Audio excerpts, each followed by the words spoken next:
Hello, YouTube. It's Lefty79, the commissioner of the NFL Stableford League, back again with another edition, but this time it's a special edition. It's the NFL Stableford League Wildcard Wrap Up Show. We're in the playoffs now, and it is getting hot in here in terms of the matchups and the Discord and a lot of the conversation that's been going on. It's been very fun to keep track of and get involved in. And as a commissioner, I just I'm appreciative of all the guys' engagement and being involved. And unfortunately, 2/3 of the league is pretty much out, but the guys that are left have really made it fun to be the commissioner this year, and I'm really looking forward to seeing the rest of the playoffs and seeing who's going to take this thing, as there are some real heavyweight teams left in the running here going into the divisional round. Before we get into the matchups, as you can see on your screen, there already is one that we're going to start with the AFC, just to lead off with. There were six matchups this week. But before I get into those, I want to get into some league news for the wider public who are not involved in the playoffs. Uh, just in case you're happening to tune in, uh, I have a March Madness update. Right now, I have 32 players. We're full. The selection Sunday, actually, it's going to be selection Saturday, will be February 26th. And that's when you're gonna figure out about a month from now, well, not, a little bit more than a month. You'll find out who you'll be matched up with in the first round and where you will be competing. At what course you'll be on. As it is, it's going to be a very intricate bracket, as it is a two-game minimum tournament. So if you lose your first game, you're not out. So that's good news for a lot of us, especially me. But there will be updated handicaps as well, and I will be going over those a little bit later on in the playoffs. I think I want to let this marinate a little bit. We got a lot more matchups this week to get through, so I'll probably maybe go through the new handicaps the week of the championship games, just to give it a couple more weeks of suspense. And in case anybody ends up dropping out, which unfortunately we did lose one player, but in another league announcement, Scott Piser's back, so I'm glad to see him back. I know he was very adamant that he's still in the league, and yes, Scott, you are still in the league, so don't fret. You will have the team that we discussed, which will be the Indianapolis Colts. So I'm hoping that that works for him. There will probably be a handicap change for him as well, because I think he was one of the ones that I had slated to change, but we'll go over all that stuff. I'm going to take a quick break here, and I just want to make sure I'm getting through this okay before I get into the matchups. So I'm going to take a quick pause here, and I'll be right back.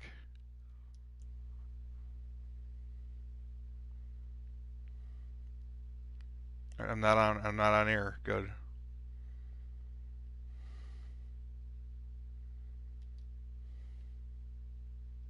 I am on air. Okay. Just checking if I'm on air, and yes, I am on air. So that's good to know. It's been a little bit since I've done one of these shows, but getting right back into it here.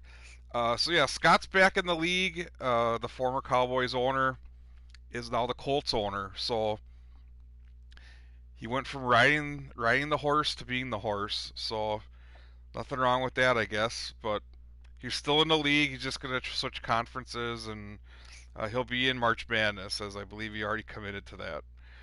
As it is, and then one final announcement here before we get to the matchups here. Uh, I will be sending out forum updated forum signature badges for those who won division championships. Just I'll probably end up putting like something on there for the division championship that you won. I know there's some new players in the league that haven't gotten anything yet from me for forum signatures, and I know Ben's already asked about it, and I still haven't updated them all yet, so I'm still going through. I did a couple, but just I'm still working on them. It's I just wanted to get through the season first before I gave out stuff like that, and I was just trying to wrap everything up. And now that the regular season's finalized, and the playoffs are going now, I just want to make sure that I get that out to you before March Madness, so you can represent your team in the forums. But as it is, looking forward to going through these matchups with you, and we start off first, and it's at Miami. It's the Pittsburgh Steelers of Pat Strife going into Miami to take on Cade and the Miami Dolphins. Now the Steelers coming in were 10-7. They were an AFC wildcard team, the number 7 seed, and they were 15th ranked in the power rankings at the end of the season, which was down 2 spots from their Week 18 ranking or for their previous week ranking. So, but they ended up losing to Baltimore in their last game of the season. So they were not coming into this game with good vibes, and we'll see if the Dolphins can take advantage of that. As the Ravens really did take a little bit out of the Steelers in that division matchup. But then the Miami Dolphins, on the other hand, were feeling really good. They were 12-5 coming into this. The AFC champs, after defeating New England, and that was a big win for them at home against Franz. And the or the Dolphins had momentum on their side heading into this game as they had won their last 2 games and are ranked number 7 in the power rankings after moving up a spot. And yes, they've been playing pretty good, but it's also good to have some luck once in a while. And the ball really did bounce the way of the Dolphins as they started off on fire to begin the game with a nice touchdown to get the ball rolling. And then in the second quarter, it was all Miami. They were able to hit their Hail Mary and basically pour on a ton of points. And the Steelers didn't really know what hit them heading into halftime, as the Dolphins were really pulling away at that point. But in the second half, it was basically the Steelers trying to play catch up, and they were just unable to put enough together to stay with the high-powered offense of the Miami Dolphins on this day. The final score from Miami was the Dolphins 30 and the Steelers 22. So that ends the season for Pat Strife and the Steelers after taking over in week 2 from Sky Blue Ben, who's now back in the league. Uh, Pat had a great season. He got the Steelers to 10 wins in a very tough division, and Big Ben will now ride off into the sunset, losing in the playoffs in the wild card round. Uh, so great season for the Steelers. Can't really hang your heads too much after being in a very tough division in the AFC North and making it through to at least the wild card game. But Miami, on the other hand, they're playing now. They're playing at peak performance right now. Uh, they're making their handicap work for them. They get 3 points, and they didn't even need them in this game as Miami covered the spread pretty easily. And you could tell that Flex Seal is really holding the tank now, as there's definitely no water leaking out. And Miami next will host, well, we know as the number 2 seed, and they will be hosting a divisional game. And we'll find out who that's going to be next as we now head to game number 2 from the AFC side. And let's get that matchup queued up here.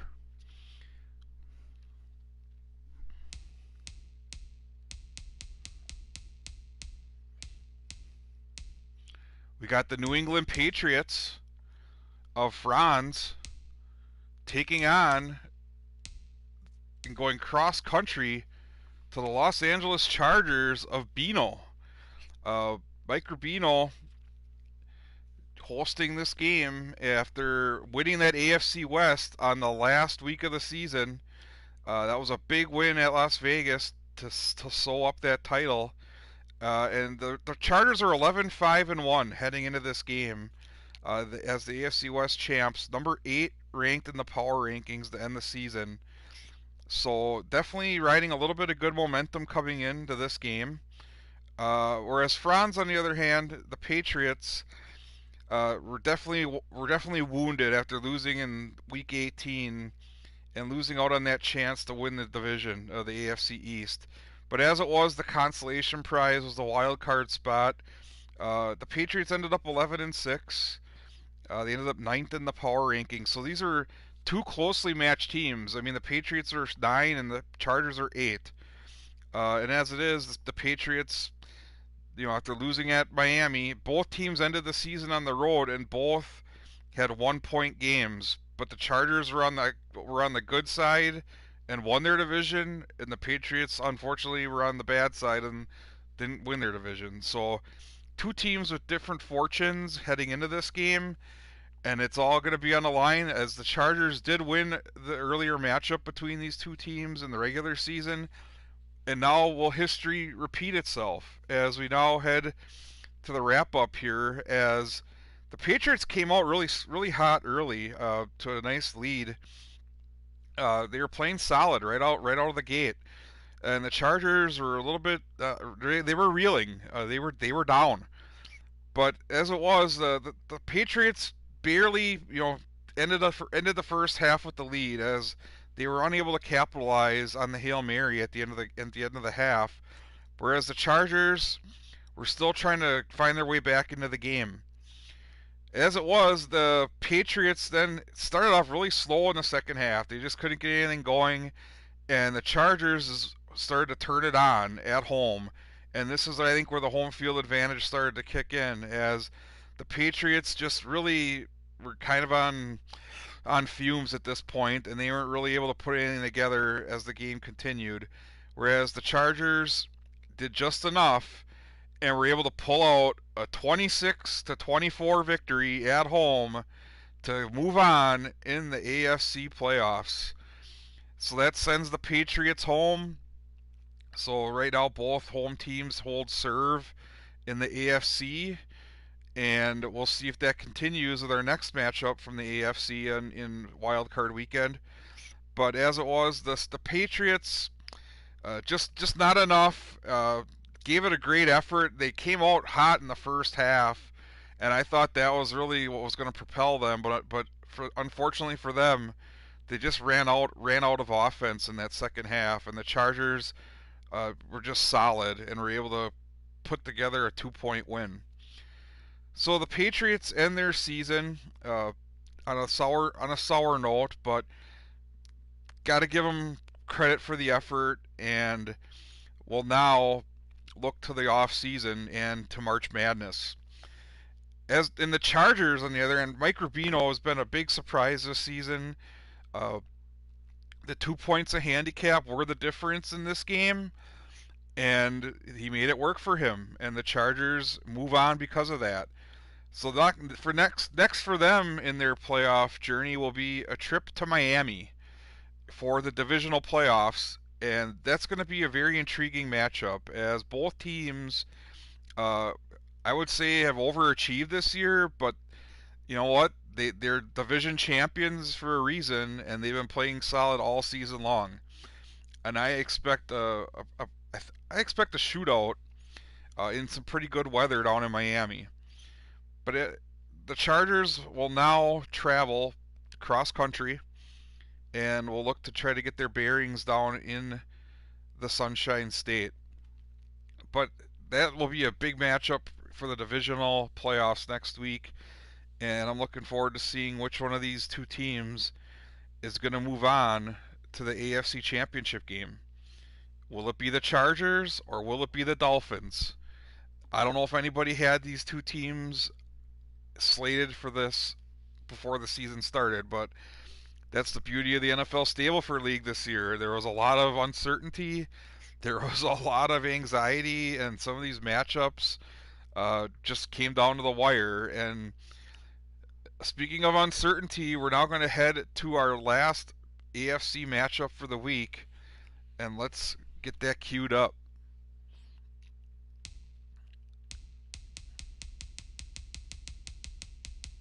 The home team is the Taft Man's Houston Texans taking on Be More Golf Pro Eddie's Baltimore Ravens. This is a game that, going into this matchup, it was always going to be about Paul and the Texans holding on to their home field advantage here. And he had been playing very well at home. And he was unbeaten in his last 3 games, which included a win in Week 18 against Tennessee, 28-22. So Paul was capable of putting up big numbers at home this year. The Texans were 9-7-1 to end the season. A great campaign for them, and they won the AFC South just by a game over the Jacksonville Jaguars, who ended up at 8-1. Paul ended up in 11th in the power rankings, and the Texans were jacked up. The twitch was going, and everything was all set up for a Texans party. But the Ravens are coming into town as the number 2 ranked team in the power rankings, the top wild card in the AFC at 12-5, and had just beaten Pittsburgh at home and had won their last 2 games coming into this matchup. So as it is, the Ravens were going to be a tough out no matter where they were going to be playing this week. It just so happened that it was going to be at the Taft Man and his Texans, and all eyes were on Texas for this one. And let's find out how it all went down here, as it started off really even. Both teams came out firing, and Baltimore got a slight advantage though heading into the half, as Houston just wasn't able to capitalize on a couple key opportunities there, and the Baltimore just kept. It was basically steady Eddie for the Ravens the whole way through, as they were able to put points on the board throughout the game, whereas Houston had a little bit of a lull in the third quarter and just kind of struggled a little bit coming out of halftime, and there might have been a little bit of a letdown as the Ravens were just giving them everything they could, and the Texans, I think, were maybe thinking they were going to have a little bit easier of a time maybe at home, but it's the playoffs, and you're going to get everybody's best. But as it was, the Texans did not go down without a fight, and you got to give them credit for that, as they were able to put up a big barrage of points in the fourth quarter to make it a respectable game. But it just was not enough, as the Baltimore Ravens win this one 27-25 and move on to the divisional round in the AFC playoffs. Paul just had great opportunities. He had 4 points of handicap coming in, but unfortunately it just seemed like things just were a little bit off kilter. The tempo was a little bit off, and he just wasn't able to capitalize on some of the key scoring opportunities that he had. And unfortunately for the Texans, it's going to be one and done this year, but the coaching staff and the front office were very appreciative of the opportunity to represent the AFC South this year. I don't think anybody thought going in that we'd have an Xbox player in the playoffs out of the 4 that we had in the league. That's awesome, and that just shows you the competitive nature of the Xbox players, and that they're not willing to give any quarter to anybody. Like, they're going to give you their best effort every week, and I really am glad that they're in the league, and especially Paul, who I almost lost for lack of a better term there. But really glad to see the Texans competed hard, but it just wasn't enough, as the Purple move on to face their division rival in the divisional round, the Cincinnati Bengals, and they'll be heading at the Jungle for that next week. That is going to be a battle between the number one and the number two and the number three in the power rankings. Sorry, Don, I didn't mean to discount your power ranking there, but yeah, the top two of the top three teams in the power rankings are going to meet in the divisional round, and that's why they always say the divisional round is probably the best weekend of football of the year, because you're going to have top teams in all the divisions playing against each other, and that's what you're going to see this week. And that one's a pick 'em, folks. That the Ravens have already beaten the Bengals this year, and the Bengals they play great at home, but they did lose a couple home games this year in very high scoring fashion. So the Ravens could definitely pull that one out. But we'll see what happens next week as we now head over to the NFC wild card matchups. Now, first of all, we got to get these queued up here, but we're gonna head to we're gonna get these queued up as we have the Rams taking on the Minnesota Vikings. Now, the Rams heading into this were kind of flying a little bit under the radar as Kevin uh, quietly kind of got himself into the wild card picture and then got a nice win to end the season over the division winning San Francisco 49ers in week 18, 27-25. So Kevin had a little bit of good momentum coming in. The Rams were 10-7 and were ranked 12th in the power rankings. But there's a big disparity here as the Vikings were the NFC North champions. Andrew had his Vikings had the purple at 12-5 this year, so 2 games better than the Rams. But they won their last two, or won their last 5, I should say. I'm looking at the wrong thing here. But they crushed the Bears to end the season and ended up in the 4th spot in the rankings. So the Vikings really on a roll, were red hot coming into this game, and they're playing in some really cold weather here up in Minnesota. But as it was, the Rams had the upset on their mind, and we'll find out if they were able to do that. As both teams, the Vikings just picked up where they left off and just put the points on the board right away, and really came out to a nice. They basically scored their first 3 or 4 drives and got themselves into a nice little lead heading into halftime. But the Rams were still not out of it. I mean, the Rams were hanging with the Vikings in Minnesota because the Rams had some success here in the past in this stadium. So they felt like they had a shot here. But then the third quarter hit, and both teams just kind of had a lull. I mean, there was really nothing going on. The Rams were able to at least get it somewhat even, heading toward the final stanza here in the fourth quarter, and that is where the Vikings turned it on, and Kirk Cousins was able to get the job done, as the Vikings put up the highest scoring point score of the week with 31 points, and were able to beat the Rams at home 31-29. The Rams put up a great effort. Kevin, nothing to hang your head about around this game. It was always going to be a difficult task with the number 7 seed going into the number 2, but I want to say this game was very competitive and a lot better than the 7 versus 2 games that we had in real life in the NFL. So this one really could have went either way, and kudos to Andrew for holding serve at home, a course that he's played probably hundreds of games on, and understands, the bounces and where to be and what the pins are. So big kudos to Andrew for moving on, and that's what home field advantage can do for you in the playoffs. But as it is, we'll have to find out next who the Vikings will be hosting in the divisional playoffs as we head to our next matchup, and here it comes.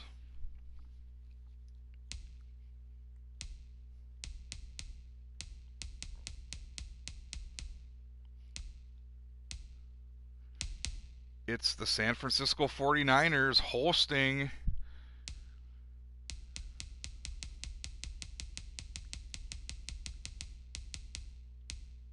the Motor City Kitties, the Detroit Lions. So this was a matchup that probably nobody expected heading into the playoffs, but it worked out really well for both teams as the Lions really kind of struggled out of the gate this season, but then really turned it on and ended up going 11-6 to take an NFC wildcard spot, and they ended up 10th in the rankings.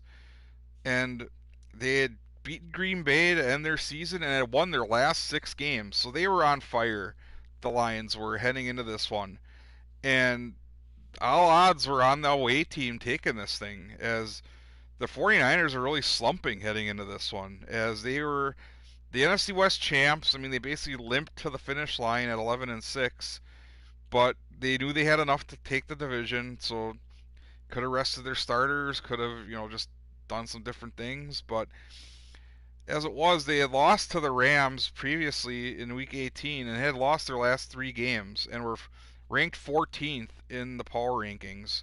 So they were ranked 4 spots below the Lions, but with the way the playoffs work, I mean, they are hosting this week, and it's any given Sunday. So the odds were definitely on the Lions here. I'm pretty sure Vegas was really, the money was coming in for the Lions here, but we'll see how this all shook out here, as it was the Niners that came out firing right out of the gate with Jimmy G tossing an early touchdown. But then the Lions did stabilize a little bit before halftime, and the Niners just stayed steady and maintained a slight edge going into the half. Detroit, though, did answer back and was able to mount a little bit of a comeback, and then it was down to the fourth quarter, and both teams ended up trading punches, and the game ended up tied heading into overtime, where it was Robbie as good as gold for the 49ers, who put them over the top and got the game-winning field goal to win it 25-22 and send the 49ers into the gold rush into the divisional playoffs next week at the Minnesota Vikings. So that is going to be an intriguing matchup, to say the least. Great season for the Lions, and cuts a little bit short. It's just that Detroit playoff curse. It's just the curse of Bobby Lane. It's still there. It's still haunting that franchise. CF had a hell of a season.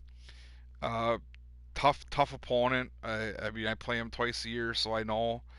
But he's gonna dust himself off, and he'll be back for the March Madness tournament coming up. But as it is, Detroit, nothing to hang their heads about, and definitely a great effort this season to get themselves into a playoff spot in that in that tough of a NFC was no joke. I mean, there was a lot of good teams in the NFC this year, and Detroit just kept rising in the rankings every week, and you could see they were primed for a playoff push. But it was the 49ers of Jason Crushtastic, the old veteran, who got the job done at home in a tough environment and got the job done with that field goal in overtime. So we'll see if Jason can keep the magic going on the road at Minnesota. Two teams with a little bit of playoff history in the past. Usually it's gone the 49ers way, though. So the Vikings they're gonna need to be ready. The Purple's gonna have their hands full, I think, with the 49ers, who are now starting to feel a little bit better about themselves after kind of struggling through the last part of the regular season. But now it's time to head to the main event, so to speak, the final game of the wild card weekend. What a weekend it was. We have this matchup coming up, and let me get it queued up here.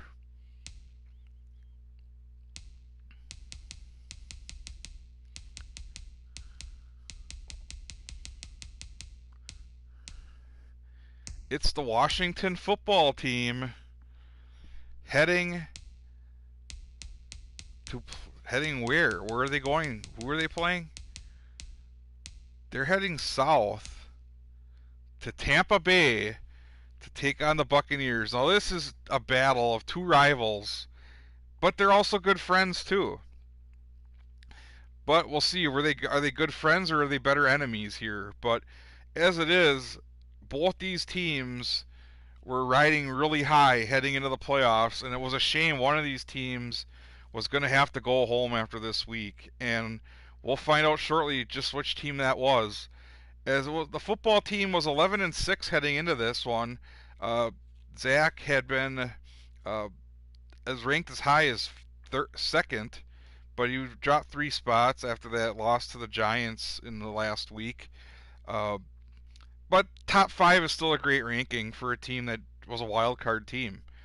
Whereas the Buccaneers were just rising throughout the season and got all the way up to 6th, which is the highest they've been ranked all season long after beating the Panthers in Week 18 and winning their last 7 games. So Brandon was on an absolute roll heading into this one, and the football team was maybe a little reeling a little bit after that loss to their division rival, the Giants. But I think after that happened, everybody was focused, and I was expecting a great game. And boy, we were not disappointed on Twitch as these two went at it. Uh, Zach was very vocal throughout the matchup. Didn't really hear much from the Buccaneers as they wanted to let their play on the field do the talking. As it was, the football team was just peppering the end zone and was having their way with the Buccaneers in the early part of the matchup. But then things really started to turn around the second quarter, and that's when the Buccaneers just started to turn it on. And boy, did they ever! And they were able to take a slight lead at halftime. And then the second half was just more of the same. They're just trading blows back and forth, just trading points, and it just you didn't want this one to end. It just kept going back and forth until finally it just was not enough as the football team blinked first as the Buccaneers were able to put the winning score on the board and take this game 30-27. What a matchup. It was nip and tuck the whole way through, and the Buccaneers were able to pull it out by a field goal, and they even covered the spread of 2 points. Really, the difference in this one was the Hail Mary at the end of the first half. It was Brandon. The Buccaneers were able to convert, whereas the football team just weren't able to get the job done there, and that would have been enough for them had they had done that. But as it was the Buccaneers who had that early advantage, and they made it pay off as they will now move on into the divisional playoffs to take on Tag Rockets New York Giants. Now, you go from a game like this that had everything to a game that is going to probably be a grinder on the road for the Buccaneers, as they're going to really have to focus in that stadium, as MetLife is a very tough place to play, and Don's a tough guy to take on in any setting. So we'll see what happens there. Both teams had a great season here. You hate to see what happened to Zach, but at the same time, he knew it was part of the deal, and you hate to see a guy, he felt like he had the game won, and he did. I mean, technically, yeah. I mean, but at the same time, the rules of the game, the NFL Stableford League are a little unique, and the Buccaneers, it paid off for them, and unfortunately for the football team, that's going to end their season.